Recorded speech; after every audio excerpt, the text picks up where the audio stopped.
1. इतिहास के तहत किसका अध्ययन किया जाता है? आंसर, अतीत का।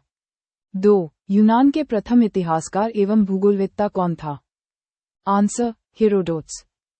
3. हिस्टोरिका नामक पुस्तक के लेखक कौन हैं? Answer, Herodotus. 4. हेरोडोट्स ने अपने इतिहास का विषय किस युद्ध को बनाया था? आंसर, पेलोपोनेसियन युद्ध। 5. पेलोपोनेसियन युद्ध प्राचीन यूनान में किसके बीच लड़ा गया था? आंसर, एथेंस और स्पार्टा के बीच हुआ, लेकिन स्पार्टा ने जीता था। 6. किसने स्पष्टतया कहा कि इतिहास के समस्त निष्कर्ष युक्तिसंगत साक्ष्यों पर आधारित है?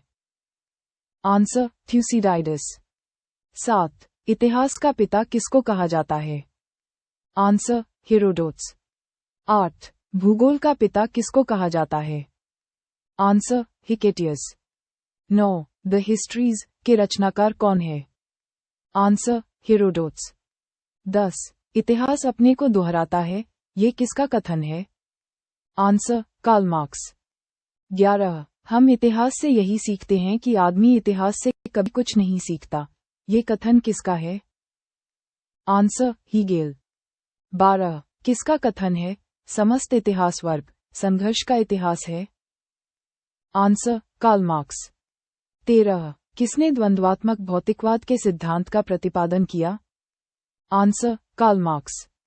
14. कार्ल मार्क्स ने वर्ग संघर्ष की प्रक्रिया को किस सिद्धांत की मदद से समझाया है? आंसर, द्वंद्वात्मक भौतिकवाद। 15. इतिहास विगत की राजनीति है, ये कथन किसका है? Answer, John Seeley. 16. किस इतिहास दर्शनशास्त्री ने कहा था समस्त इतिहास समकालीन इतिहास है? Answer, Benedetto Croce. 17. इतिहास अतीत एवं वर्तमान के बीच अंतहीन वार्ता है, ये किसने कहा था? Answer, E.H. कार। 18. तिथियों के साथ प्रयुक्त होने वाला BC का पूर्ण रूप होता है? Answer, before Christ, before Christ.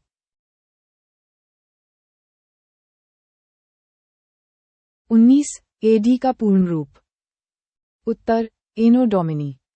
AD का पूर्ण रूप एनो डोमिनी है, जो एक लैटिन शब्द है जिसका अर्थ है प्रभु के वर्ष में।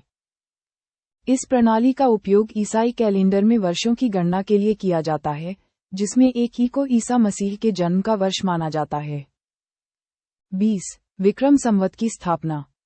उत्तर, राजा विक्रमादित्य ने 57 ईसा पूर्व शकों पर विजय के बाद राजा विक्रमादित्य ने विक्रम संवत की स्थापना की। ये समय गणना की एक प्रणाली है जिसका उपयोग हिंदू और नेपाली दोनों कैलेंडर में किया जाता है। 21. शक संवत की स्थापना?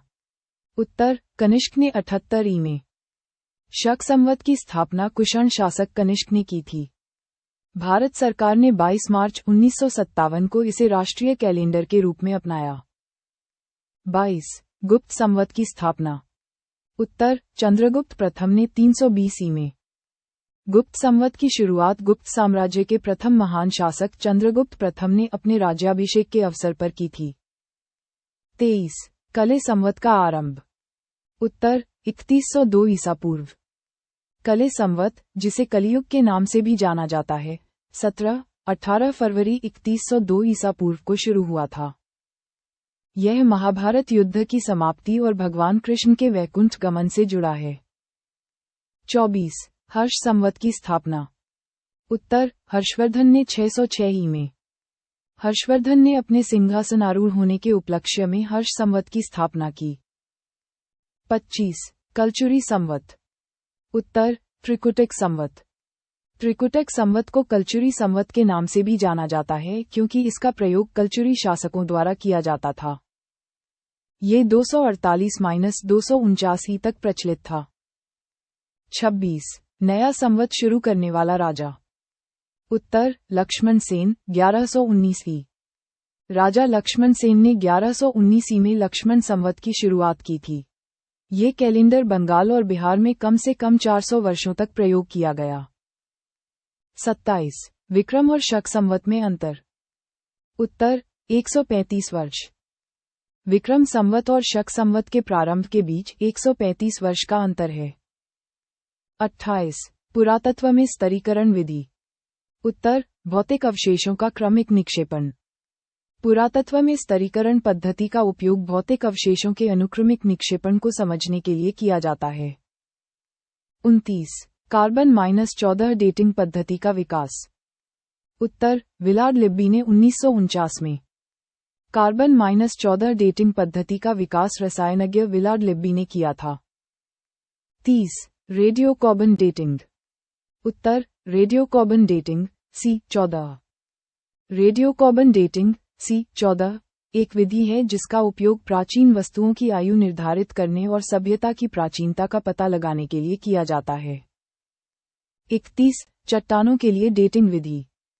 उत्तर, radiometric dating uranium 238 U238। Uranium 238 U238 का उपयोग करके रेडियोमेट्रिक डेटिंग का उपयोग पृथ्वी और प्राचीन चट्टानों की आयु निर्धारित करने के लिए किया जाता है।